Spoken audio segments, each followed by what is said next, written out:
Ake, ake, ake, keep the ahi burning. Welcome to the local area network, where I bring you news and history from the Asia Pacific with a shameless social justice bias. Just a note, as well as the anniversary of the Syrian Revolution, March 15th is also the anniversary of the Christchurch shooting, the far-right attack on Al Noor Mosque. We remember the dead and fight for the living. This month's segment is an update on the Protect Ihumātao campaign. This is a fight to protect Māori land from an incursion by Fletcher Building, who sought to develop high-density housing for the rich on protected land. By the way, this show's listeners are mainly in the US, with New Zealand coming in second, so I'll try to explain terms for people who may not be familiar with New Zealand politics and te reo Māori.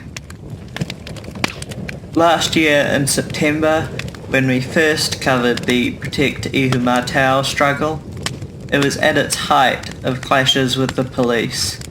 At the time, your humble narrator was based in Melbourne, despite coming from Aotearoa in New Zealand.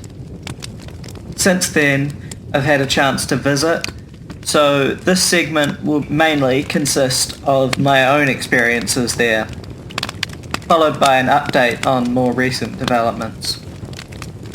In December to January, I returned to Aotearoa, New Zealand, my home, for a holiday. Having missed the height of the Ihumātao struggle, I was keen to stay there for a few days to help out. Dad bought me a one-person tent and sleeping bag, and I headed north.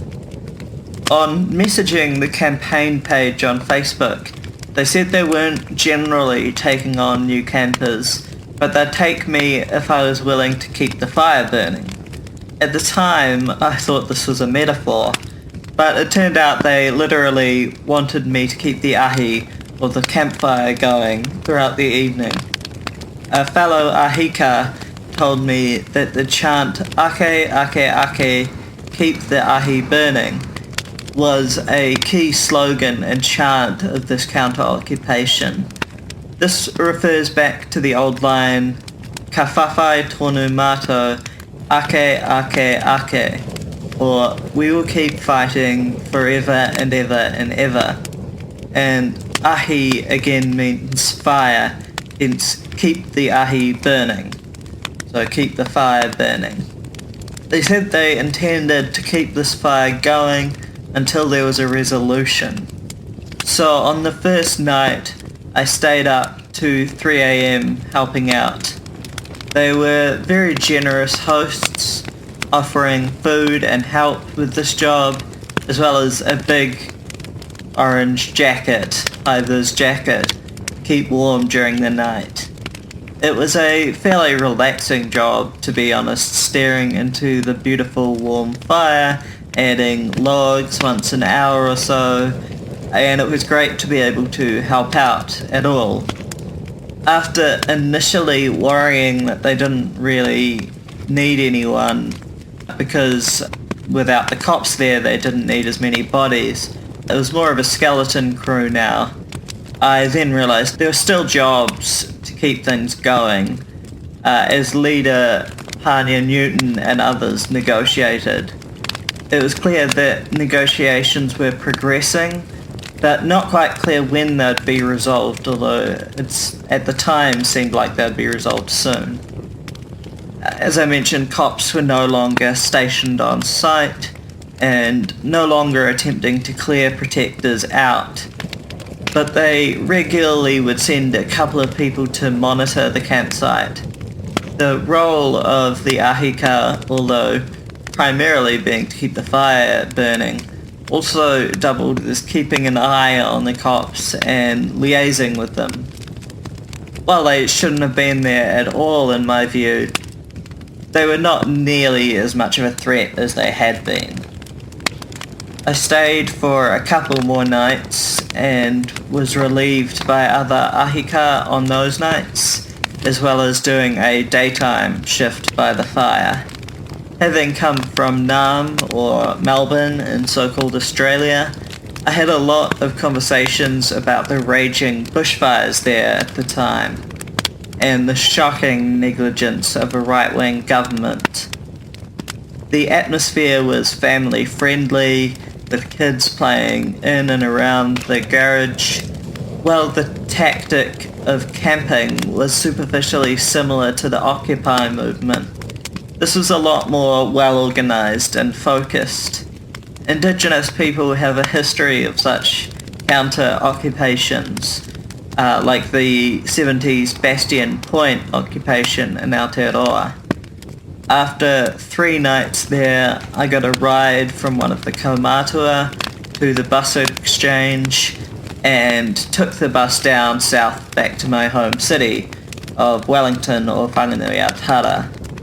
At that time, it seemed the negotiations were near a resolution. The group announced on Facebook that one would likely be achieved by February 6th, Waitangi Day, the commemoration of the treaty between Māori and the Crown. Yet at the time of writing, a resolution is still forthcoming. The land has been upgraded to the highest heritage listing by Heritage New Zealand, which is a victory and should influence government decisions. There are rumours that the government is compensating Fletcher Building at a significantly greater rate than they purchased it for, double or more. The company only ever cared about profit, so rewarding their attempted land theft seems like an insult. Ardern's Labour government remains a government of disappointing half measures, somewhat romanticised by people living elsewhere in the world as things get so much worse elsewhere in the world.